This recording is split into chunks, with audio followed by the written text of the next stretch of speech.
আসসালামু আলাইকুম। প্রিয় শিক্ষার্থী বন্ধুরা, সবাই কেমন আছো? আশা করি আল্লাহর রহমতে সবাই ভালো আছো। চাঁদপুর সদর উপজেলা বাটসুয়ার স্কুল থেকে আমি Mohammad Shahjalal, BSc honours, MSc রসায়ন, সহকারী শিক্ষক ভৌতবিজ্ঞান, আলামিন একাডেমি স্কুল অ্যান্ড কলেজের পক্ষ থেকে তোমাদের সবাইকে স্বাগত। প্রিয় শিক্ষার্থী বন্ধুরা, বিশ্বব্যাপী করোনা বা মহামারীর কারণে গত 18 মার্চ থেকে তোমাদের বিদ্যালয়ের শিক্ষা কার্যক্রম বন্ধ হয়ে আছে। তাই তোমাদের এই শিক্ষা কার্যক্রম সচল রাখার জন্য বাংলাদেশ সরকার কিছু অনলাইন কার্যক্রম চালু করেছেন। আর এই যে কার্যক্রম চালু করেছেন, এই কার্যক্রমকে সচল রাখার জন্য চাঁদপুর সদর উপজেলা ভার্চুয়াল স্কুল আপ্যায়ন চেষ্টা চালিয়ে যাচ্ছেন। যার জন্য আমি এই চাঁদপুর সদর উপজেলা ভার্চুয়াল স্কুলের সাথে যারা জড়িত আছে তাদেরকে আমি আমার অন্তরের থেকে শুভেচ্ছা ও অভিনন্দন জানাই। তো প্রিয় শিক্ষার্থী বন্ধুরা, আজ আমি তোমাদের সামনে নবম ও দশম শ্রেণীর রসায়নের একাদশ অধ্যায় নিয়ে আলোচনা করব। তো একাদশ অধ্যায়ের নাম হচ্ছে খনিজ সম্পদ ও জীবাশ্ম। এই খনিজ সম্পদ ও জীবাশ্ম এই অধ্যায়ের সবচেয়ে গুরুত্বপূর্ণ টপিকটি হলো হাইড্রোকার্বন। তো আজকে আমি তোমাদের সামনে হাইড্রোকার্বন নিয়ে আলোচনা করব। তবে আজ আমাদের পাঠ শিরোনাম হবে হাইড্রোকার্বন। তাহলে 11তম অধ্যায়,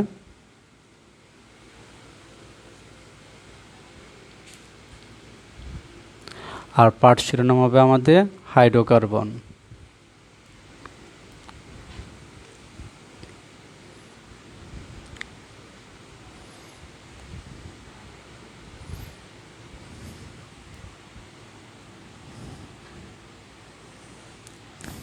হাইড্রোকার্বন, তাহলে হাইড্রোকার্বন কি?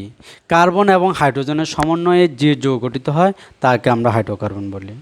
আমি আবারও বলি, কার্বন এবং হাইড্রোজেনের সমন্বয়ে যে যৌগটি গঠিত হয় তাকে আমরা হাইড্রোকার্বন বলি। যেমন মিথেন, ইথেন,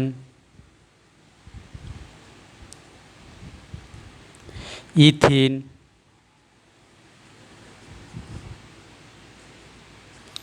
ইত্যাদি। এখানে দেখো, কার্বন হাইড্রোজেন, এখানেও কার্বন হাইড্রোজেন, এখানেও কার্বন হাইড্রোজেন, এখানেও কার্বন হাইড্রোজেন, এখানেও কার্বন হাইড্রোজেন। এখানে দেখা যাচ্ছে যে কার্বন হাইড্রোজেন ছাড়া অন্য কোনো মৌল নেই, শুধু কার্বন এবং হাইড্রোজেন দিয়ে যৌগটি গঠিত হয়েছে। যে যৌগটি হলো, একটি হলো মিথেন, আরেকটি হলো ইথেন, আরেকটি হলো ইথিন। তাহলে এখানে কার্বন এবং হাইড্রোজেন ছাড়া যেহেতু নেই, তাহলে এদেরকে আমি বলতে পারি কি, এরা হাইড্রোকার্বনের যৌগ। এরা সবাই কি হাইড্রোকার্বন। এই হাইড্রোকার্বনকে আমি দুটি ভাগে ভাগ করতে পারি, প্রধানত দুটি ভাগে ভাগ করি। একটি হলো অ্যালিফ্যাটিক হাইড্রোকার্বন, আর একটি হলো অ্যারোমেটিক হাইড্রোকার্বন। অ্যালিফ্যাটিক হাইড্রোকার্বন কি? অ্যালিফ্যাটিক শব্দটি হলো চর্বিজাত, অর্থাৎ প্রাণীর চর্বি থেকে এই সকল হাইড্রোকার্বন উপাদানগুলি পাওয়া যায়, যার কারণে এদেরকে কী বলা হয়? Aliphatic hydrocarbon. তাহলে আমরা বলতে পারি মিথেন একটা অ্যালিফ্যাটিক হাইড্রোকার্বন, ইথেন একটা অ্যালিফ্যাটিক হাইড্রোকার্বন, প্রোপেন একটা অ্যালিফ্যাটিক হাইড্রোকার্বন, এবং কি ইথিনও একটি অ্যালিফ্যাটিক হাইড্রোকার্বন। অপরদিকে আছে আমাদের অ্যারোমেটিক হাইড্রোকার্বন। অ্যারোমেটিক হাইড্রোকার্বন কি? অ্যারোমেটিক হাইড্রোকার্বন ওই সকল হাইড্রোকার্বনকে বলা হয় যে সকল যোগে 5, 6, 7 সদস্য বিশিষ্ট একান্ত দ্বিবন্ধন বিদ্যমান এবং এরা সমতলীয় চাকতির যৌগ গঠন করে এবং বৈশিষ্ট্যপূর্ণ ধর্ম ও বিক্রিয়া রয়েছে, তাদেরকে আমরা কি বলি? অ্যারোমেটিক হাইড্রোকার্বন বলি। যার এক্সাম্পল হিসেবে আমরা দেখতে পাই বেনজিন।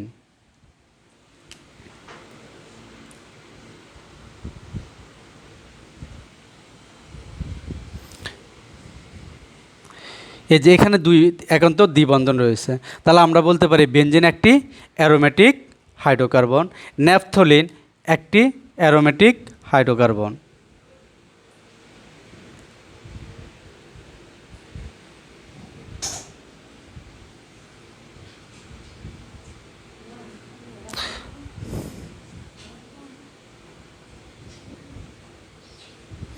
এটা হচ্ছে ন্যাপথলিন আর এটা হচ্ছে বেনজিন। তাহলে বেনজিন একটি অ্যারোমেটিক হাইড্রোকার্বন আর ন্যাপথলিনও কি একটি অ্যারোমেটিক হাইড্রোকার্বন। এখন বেনজিন একটি অ্যারোমেটিক হাইড্রোকার্বন, এটা কিভাবে আমি প্রমাণ করব? প্রশ্নের মধ্যে দিয়ে দিল যে বেনজিন একটি অ্যারোমেটিক হাইড্রোকার্বন, না বেনজিন একটি অ্যারোমেটিক হাইড্রোকার্বন, না বেনজিন একটি নন অ্যারোমেটিক হাইড্রোকার্বন, প্রমাণ করো। এটা প্রমাণের জন্য আমাকে হাকেল তথ্য ব্যবহার করতে হবে। হাকেল তথ্যের মধ্যে দিয়ে যদি আমরা হাকেল তথ্য থেকে যদি এনের মান পূর্ণ সংখ্যা পাওয়া যায় তাহলে আমি বুঝবো এটা অ্যারোমেটিক হাইড্রোকার্বন। আর যদি এনের মান যদি পূর্ণ সংখ্যা না পাওয়া যায় তাহলে সে নন অ্যারোমেটিক যৌগ। তাহলে এখন আমি দেখব এখানে যে আমি দুটা যৌগকে আমি অ্যারোমেটিক যৌগ বলছি, একটা অ্যালোপ্যাটিক একটা বেনজিন, এটাকেও বলছি অ্যারোমেটিক যৌগ, এটা ন্যাপথলিন, এটাকেও বলছি আমি অ্যারোমেটিক যৌগ। আসলে কি সে অ্যারোমেটিক যৌগ? এটা প্রমাণ এখন আমি দেখব। তাহলে প্রমাণটা হিসাবে আমি হাকেল তথ্য ব্যবহার করব। 4n + 2 ইকুয়াল পাই সঞ্চরণশীল ইলেকট্রন। পাই সঞ্চরণশীল ইলেকট্রনটা কি? পাই সঞ্চরণশীল ইলেকট্রন অর্থাৎ এখানে বেনজিন চক্রের মধ্যে যে পাই বন্ডগুলি আছে এখানে শুধু একটা কার্বনের তিনটা কার্বনে তারা ফিক্সড না, তারা 6টি কার্বনের চক্র আকারে ঘুরে। যে কার্বন যেহেতু 6টা কার্বন 6টা চক্র আকারে ঘুরে, এই কারণে আমরা এটাকে পাই সঞ্চরণশীল বলি। অর্থাৎ এখানে পাই সঞ্চরণশীল ইলেকট্রন তাহলে কয়টা হবে? পাই সঞ্চরণশীল ইলেকট্রন হচ্ছে 6টি। কার ক্ষেত্রে? বেনজিনের ক্ষেত্রে। তাহলে বা 4n = 2 ইকুয়াল 6 - 2, তাহলে 4n = 4, n = 4/4 = 1। তাহলে দেখা যাচ্ছে আমি বলছিলাম যে n = যদি 0, 1, 2, 3 পূর্ণ সংখ্যা পাওয়া যায় তাহলে তারা কি অ্যারোমেটিক যৌগ। তাহলে আমি বলতে পারি বেনজিন একটি অ্যারোমেটিক যৌগ, কারণ হাকেল তত্ত্ব থেকে আমি n এর মান কি পেয়েছি? 1 পেয়েছি। তাহলে এবার আসো ন্যাপথলিন। ন্যাপথলিন কি অ্যারোমেটিক যৌগ? এটা প্রমাণের জন্য আমরা আবার হাকেল তথ্য ব্যবহার করব যে 4n + 2 ইকুয়াল পাই সঞ্চরণশীল ইলেকট্রন কয়টি? 1, 2, 3, 3 × 6, 7, 8, 9, 10টি। তাহলে এখানে পাই সঞ্চরণশীল ইলেকট্রন 10।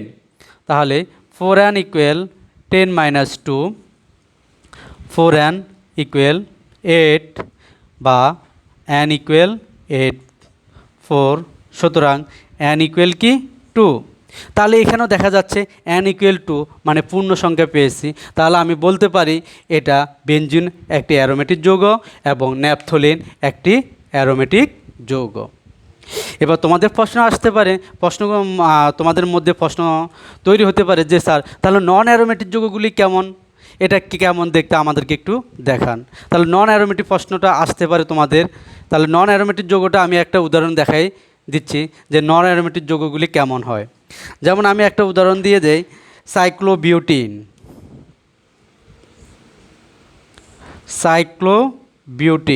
এটা একটা যৌগ, এটার নাম কি সাইক্লোবিউটিন, এটাও কিন্তু হাইড্রোকার্বন। এখন এই সাইক্লোবিউটিন এটা কি নন অ্যারোমেটিক যৌগ না নন অ্যারোমেটিক যৌগ? কীভাবে এটা আমরা নির্ণয় করব? তাও আমাদের একই রুলস, হাকেল তথ্য অনুসারে। 4n + 2 ইকুয়াল পাই সঞ্চরণশীল ইলেকট্রন। তাহলে এখানে পাই সঞ্চরণশীল ইলেকট্রন হচ্ছে 4টি, তাহলে 4। তাহলে বা 4n = 4 - 2 বা 4n = 2, n = 2/4 = ½ তাহলে এখানে দেখা যাচ্ছে হাকেল তত্ত্ব অনুসারে সাইক্লোবিউটিনের মান কি পেয়েছি?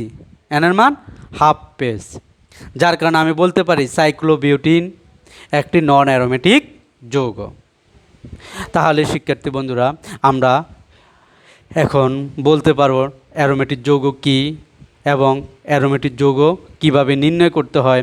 পরীক্ষাও আসতে পারে যে বেনজিন একটি অ্যারোমেটিক যৌগ প্রমাণ করো বা ন্যাপথলিন একটি অ্যারোমেটিক যৌগ প্রমাণ করো, অথবা বলবে সাইক্লোহেক্সিন বা সাইক্লোবিউটিন একটি নন অ্যারোমেটিক যৌগ না অ্যারোমেটিক যৌগ প্রমাণ করো। তাহলে আমরা এই প্রক্রিয়া ব্যবহার করব, আমাদের এক্ষেত্রে কোনো প্রবলেম হবে না।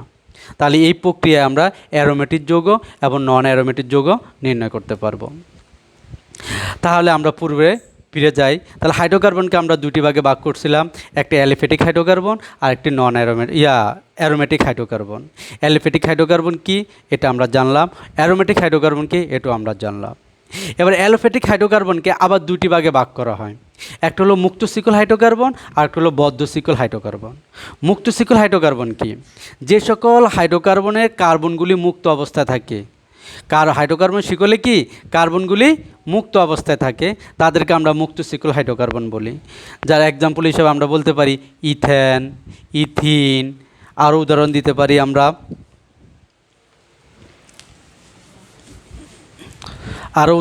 দিতে পারি যেমন বিউটিন, প্রোপিন,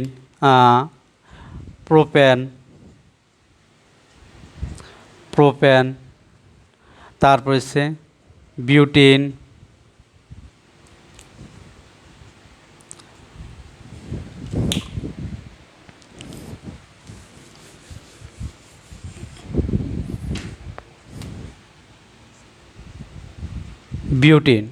দেখো এখানে মুক্ত কিভাবে বুঝলাম, দেখো এখানে আছে ইথিন, একটা মূলক যুক্ত করে আবার চলে আসছে এটা প্রোপেন, এরপর আবার আরেকটা শিকল মূলক যুক্ত হয়ে এটা হয়ে গেছে কি বিউটেন। যার কারণে দেখা যাচ্ছে সে মুক্ত থাকার কারণে অন্য একটা মূলক যুক্ত হতে পারে, কিন্তু যদি মুক্ত না থাকতো তাহলে অন্য কোনো মূলক যুক্ত হওয়ার কোনো সুযোগ ছিল না। তাই আমরা বলতে পারি ইথেন, প্রোপেন, বিউটেন, হেক্সেন এরা সবাই কি, হেক্সিন, প্রোপিন এরা সবাই মুক্ত শিকল যৌগ, এরা সবাই কি মুক্ত শিকলের যৌগ। অর্থাৎ যে সকল শিকলে কার্বনের মধ্যে কি কার্বন এরা কি থাকবে প্রান্ত, অর্থাৎ দুই প্রান্তে কার্বনগুলি কি থাকবে মুক্ত অবস্থায় থাকবে, তাদেরকে আমরা মুক্ত শিকল হাইড্রোকার্বন বলি। এবার আসো বদ্ধ শিকল হাইড্রোকার্বন। বদ্ধ শিকল হাইড্রোকার্বন কি, অর্থাৎ যে সকল বদ্ধ শিকলের মধ্যে কার্বন কি এক প্রান্তের সাথে আরেকটা প্রান্ত বদ্ধ অবস্থা থাকবে, অর্থাৎ বদ্ধ থেকে তারা চক্র গঠন করবে, তাদেরকে আমরা বদ্ধ শিকল হাইড্রোকার্বন বলি। এই বদ্ধ শিকল হাইড্রোকার্বনকে অপর একটি নাম হচ্ছে অ্যালিসাইক্লিক যৌগ বলা হয়। কি যৌগ বলা হয়? অ্যালিসাইক্লিক যৌগ বলা হয়। তাহলে বদ্ধ শিকলের আরেকটি নাম কি অ্যালিসাইক্লিক যৌগ।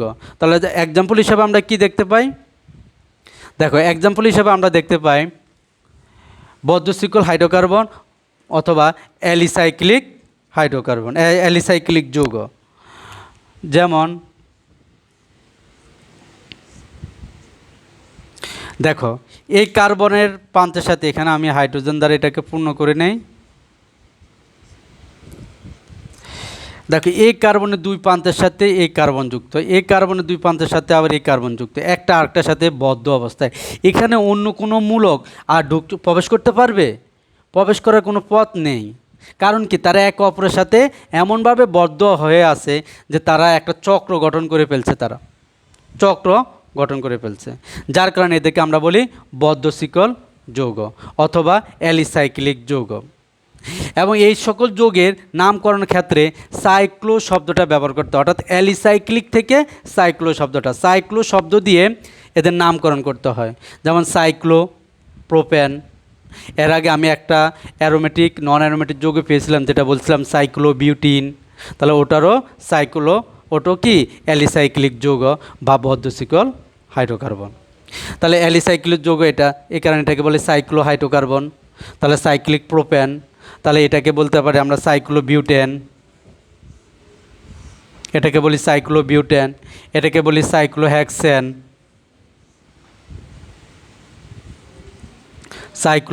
হেক্সেন, তাহলে এইগুলি কি, এগুলি সাইক্লো শব্দ ব্যবহার হয়েছে অ্যালিসাইক্লিকের কারণে।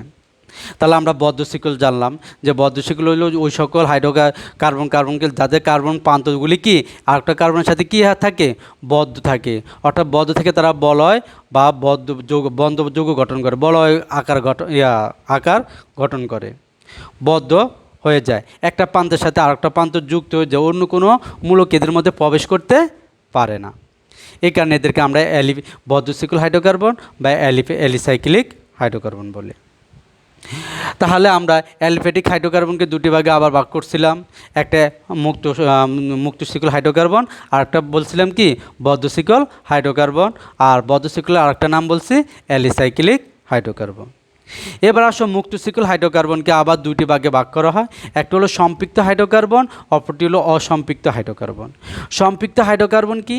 যে সকল হাইড্রোকার্বনে কার্বন এবং কার্বনের মধ্যে একক বন্ধন বিদ্যমান থাকবে। কার্বন এবং কার্বনের মধ্যে কি থাকবে? একক বন্ধন বিদ্যমান থাকবে, তাদেরকে আমরা কি বলি? সম্পৃক্ত হাইড্রোকার্বন। যেমন CH3 বন্ড CH3। দেখো এখানে এক কার্বনের সাথে এক কার্বনের কি বন্ধন বিদ্যমান? একক বন্ড বিদ্যমান।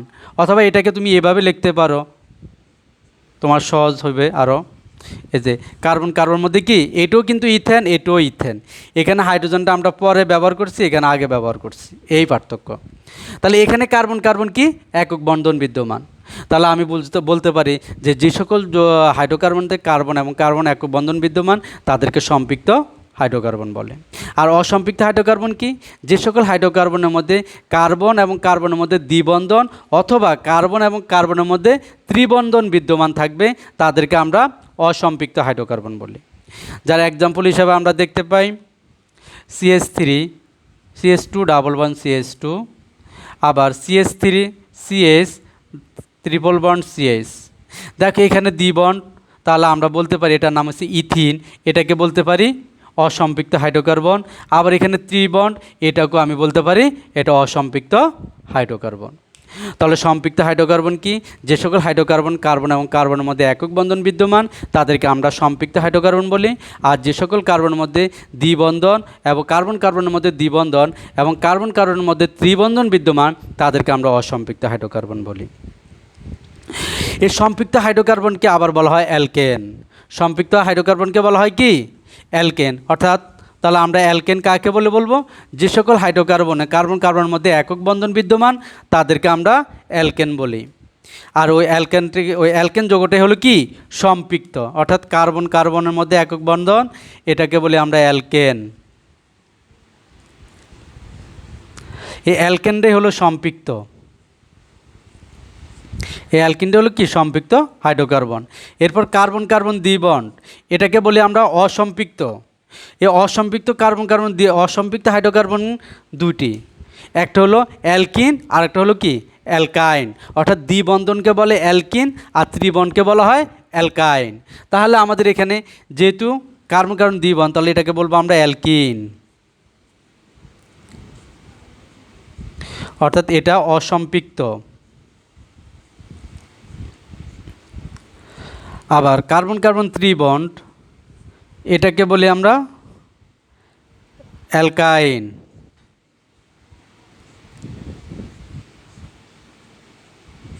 অ্যালকাইন এটাকে বলা হয়, এটাও অসম্পৃক্ত। এটাও কি? অসম্পৃক্ত। তাহলে আমরা কার্বন কার্বন একক বন্ধন অ্যালকেন, কার্বন কার্বন দ্বিবন্ধন হচ্ছে অ্যালকিন, কার্বন কার্বন ত্রিবন্ধন হচ্ছে কি? অ্যালকাইন। এখন আমরা দেখব কার্বন কার্বন একক বন্ধন অর্থাৎ অ্যালকেনের কীভাবে নামকরণ করা হয়, এরপর দেখব অ্যালকিনের কীভাবে নামকরণ করা হয়, এরপর কি দেখব আমরা অ্যালকাইনের কীভাবে নামকরণ করা হয়। তাহলে দেখো এখন আমরা দেখব অ্যালকেনের কীভাবে নামকরণ করতে হয়। অ্যালকেনের নামকরণ,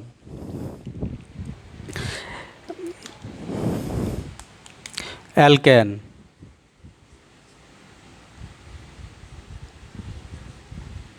অ্যালকেনের নামকরণ করব আমরা। অ্যালকেনের সাধারণ সংকেত হচ্ছে CnH2n+2। এই অ্যালকেনের নামকরণ করার জন্য আমাদেরকে গ্রিক শতক্রিয়া সম্পর্কে ধারণা থাকতে হবে। এই গ্রিক শতক্রিয়ার মাধ্যমে আমরা অ্যালকেনের যে পত্রটা আছে এই পত্রটা যুক্ত করে, গ্রিক শতক্রিয়ার সাথে পত্রটা যুক্ত করে আমরা অ্যালকেনের নামকরণগুলি করতে পারবো। তো এই কারণে আমি অ্যালকেনের নামকরণের জন্য গ্রিক শতক্রিয়াগুলি আগে লিখে নেই। গ্রিক শতক্রিয়াগুলি হলো মিথ, ইথ, প্রোফ, বিউট, হ্যাপ্ট, বিউটফ্যান্ট, হ্যাক্স, হ্যাপ্ট,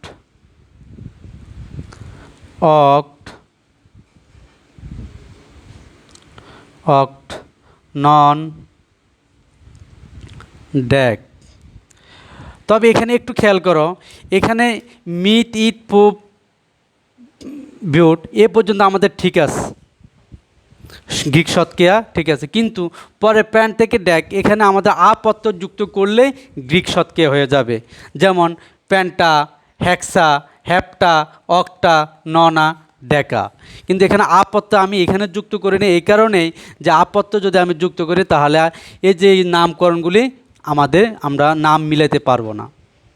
প্রত্যয়ের সাথে প্রত্যয় যুক্ত করলে আমাদের নামটা কি মিলবে না, যার কারণে আমি এখানে আ প্রত্যয়টা বাদ দিয়ে শুধু তাদের রূপটা প্রতীক অংশটা নিয়েছি এখানে। যার কারণে এখন এই প্রতীকগুলি আমি ব্যবহার করি, অর্থাৎ এই শতক্রিয়াটা ব্যবহার করে গ্রিক শতক্রিয়াটা ব্যবহার করে আমি এখন অ্যালকেনের নামকরণগুলি করব। তো অ্যালকেনের নামকরণ করার ক্ষেত্রে অ্যালকেনে অ্যান প্রত্যয় যুক্ত করতে হয়। গ্রিক শতক্রিয়ার সাথে কি যুক্ত করব? অ্যান প্রত্যয় যুক্ত করব। তাহলে দেখো এখানে অ্যান হচ্ছে কি কার্বন সংখ্যা। যদি আমি কার্বন সংখ্যা 1 নেই, অর্থাৎ অ্যান ইকুয়াল যদি আমি 1 ব্যবহার করি হলে আমাদের হবে কি CH4। তাহলে কার্বন 1 নিলে কি হয়? মিথ যোগ অ্যান, তাহলে কি হবে? মিথেন। তাহলে এই যোগের নাম কি? মিথেন। এই যোগের নাম কি? মিথেন। এবার দেখো যদি আমি অ্যান ইকুয়াল 4 নেই তাহলে কি হবে? C4H, 4 দুগুণে 8, 8 দুয়ে 10। তাহলে কার্বন যেহেতু 4টা, 4 কার্বনে কি হয়? বিউট। তাহলে বিউট যোগ অ্যান, তাহলে কি হয়ে যাবে? বিউটেন। তাহলে কি নাম হয়ে যাবে? বিউটেন। তাহলে এভাবেই আমি 1 থেকে 20 পর্যন্ত, এখানে আমি কি 10 পর্যন্ত লিখছি যে মিথ, ইথ, পো, বিউট, প্যান্ট, হ্যাক্স, হ্যাপ্ট, অক্ট, নন, ড্যাক। তাহলে তোমরা 11 নাম্বার হবে কি? অ্যান ড্যাক, 12 নাম্বার ডো ড্যাক, 13 নাম্বার রয়েছে টাই ড্যাক, 4 নাম্বার রয়েছে কি? হ্যাক্সা ড্যাক, 5 নাম্বার রয়েছে প্যান্টা ড্যাক, 6 হ্যাক্সা ড্যাক, 4 নাম্বার রয়েছে টেট্টা ড্যাক, 5 নাম্বার প্যান্টা ড্যাক, হ্যাক্সা ড্যাক, হ্যাপ্টা ড্যাক, অক্টা ড্যাক, ননা ড্যাক, তারপর হচ্ছে কোষার। এভাবে আমি 20 পর্যন্ত কি নির্ণয় করতে পারবো। তাহলে আমাদের এই 1 থেকে 20 পর্যন্ত আমরা শুধু এই প্রত্যয়গুলি যুক্ত, এটার সাথে প্রত্যয় যুক্ত করব, অ্যালকেনের প্রত্যয় যুক্ত করে আমরা অ্যালকেনের নামকরণগুলি এভাবে করতে পারবো। তাহলে আমরা 1 যদি কার্বন হয় তাহলে মিথ হবে, 2 কার্বন হলে ইথ হবে, 3 কার্বনে কি? প্রোপ হবে। তাহলে 3 কার্বনে যদি অ্যান প্রত্যয় যুক্ত করি তাহলে হবে প্রোপ্যান, 4 কার্বনে অ্যান যুক্ত করলে বিউটেন, পয়েন্টেন, হ্যাক্সেন, হ্যাপটেন, অকটেন, ড্যাকেন। এভাবে আমাদের এই সকল শব্দের সাথে শতক্রিয়ার সাথে অ্যান প্রত্যয় যুক্ত করে আমি অ্যালকেনের সমস্ত মৌলের নামকরণ করতে পারবো। যদি আমি অ্যান ইকুয়াল 5 নেই দেখো তাহলে কি হয়? C5H12। তাহলে অ্যান ইকুয়াল 5 মানে কার্বন 5টা, 5 কার্বন এসে প্যান্ট, তাহলে প্যান্ট যোগ অ্যান, তাহলে এটার নাম হবে কি? প্যান্টেন। প্যান্টেন, প্যান্টেন। দেখছো 5 কার্বন প্যান্ট যোগ অ্যান প্রত্যয়, তাহলে যুক্ত হলো কি? নাম হয়ে গেল কি? এটার নাম প্যান্টেন। এভাবে আমরা অ্যালকেনের নামকরণ করব। এই সাধারণ সংকেত ব্যবহার করব, এই প্রত্যয় ব্যবহার করব, সাথে থাকবে গ্রিক শতক্রিয়াটা। এই গ্রিক শতক্রিয়ার সাথে আমরা প্রত্যয়টা যুক্ত করলেই অ্যালকেনের ক্ষেত্রে যে প্রত্যয়টা দেওয়া আছে এই প্রত্যয় যুক্ত করলে আমার কি? অ্যালকেনের নামকরণ সম্পূর্ণ হয়ে যাবে। এবার আসো অ্যালকিন। অ্যালকিনের নামকরণ দেখো, অ্যালকিনের ক্ষেত্রেও শতক্রিয়া একই থাকবে, শুধু জাস্ট সাধারণ সংকেতটা চেঞ্জ হয়ে যাবে। সাধারণ সংকেত চেঞ্জ হবে আর প্রত্যয়টা চেঞ্জ হবে। সাধারণ সংকেত হবে তখন CnH2n, CnH2n। আর এখানে হবে কি? প্রত্যয়যুক্ত হবে ইন প্রত্যয়। তবে কার্বন কার্বনের মধ্যে কি থাকবে? দ্বিবন্ড থাকবে। যেহেতু কার্বন কার্বন দ্বিবন্ড থাকবে তাহলে এই ক্ষেত্রে আমি মিথ নেওয়া যাবে না, কারণ মিথ হচ্ছে 1 কার্বন। আমাকে শুরু করতে হবে কি থেকে? ইথ থেকে শুরু করতে হবে।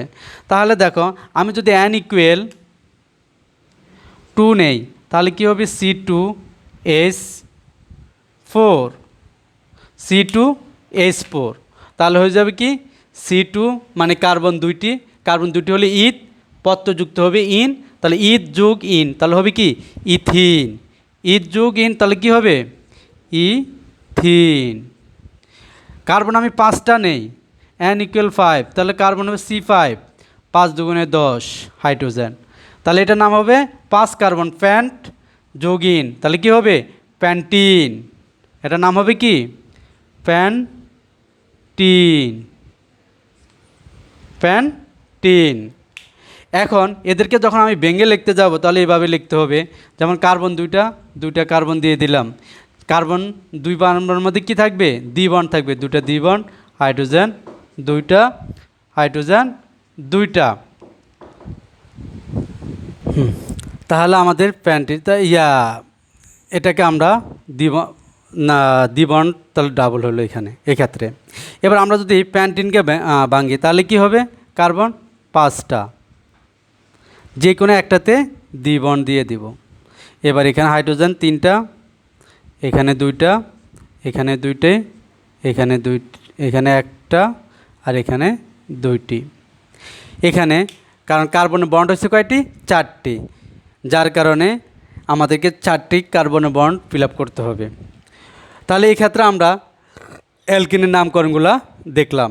অ্যালকেনের নামকরণের ক্ষেত্রে আমরা এইভাবে 2 থেকে একদম সামনে যত পারা যাবে সব করতে পারবো আমরা। তাহলে এটার নাম হবে ইথিন, 2 নাম্বার 2টা কার্বন হলে ইথিন, 3 কার্বন হলে প্রোপিন, 4 কার্বন হলে বিউটিন, 5 কার্বন হলে pentene, 6 carbon hexene, 7 carbon heptene, 8 carbon octene, 9 carbon nonene এবং 10 কার্বনে ডেকিন। এভাবে আমি নামকরণগুলি কমপ্লিট করতে পারবো, শুধুমাত্র এই গ্রিক শতকের সাথে ইন প্রত্যয় যুক্ত করে অ্যালকিনের নামকরণগুলি শেষ করতে পারবো। তাহলে প্রিয় শিক্ষার্থী বন্ধুরা, তোমরা এভাবে 9 থেকে আমি 2 পাস করলাম, তোমরা 2 থেকে 10 পর্যন্ত অ্যালকেনের নামগুলো 10 থেকে সামনেও তোমরা নামকরণগুলি কমপ্লিট করতে পারবে। 10-এর পরে 11 হয়েছে কি অ্যান্ডাকেন, 12 হয়েছে ডোডেকেন, 13 হয়েছে কি টাইডেকেন। এভাবে তোমরা সামনে অগ্রসর হতে পারবে অ্যালকেনের নামকরণের ক্ষেত্রে। এবার আসো আমরা অ্যালকাইনের নামকরণ দেখব। অ্যালকাইনের ক্ষেত্রে আমরা গ্রিক শতকে ব্যবহার করব, সাথে শুধু চেঞ্জ হবে সাধারণ সংকেত এবং কি প্রত্যয়, যেমন অ্যালকাইন,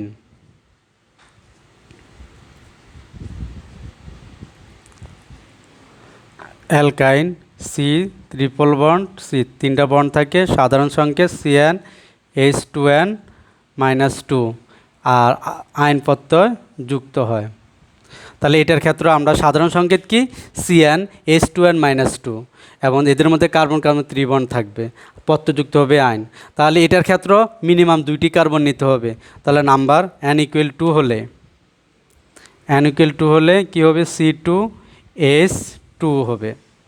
তাহলে C2H2 মানে ইথ যোগ আইন, তাহলে এটার নাম হবে কি ইথাইন, ইথাইন, ইথাইন।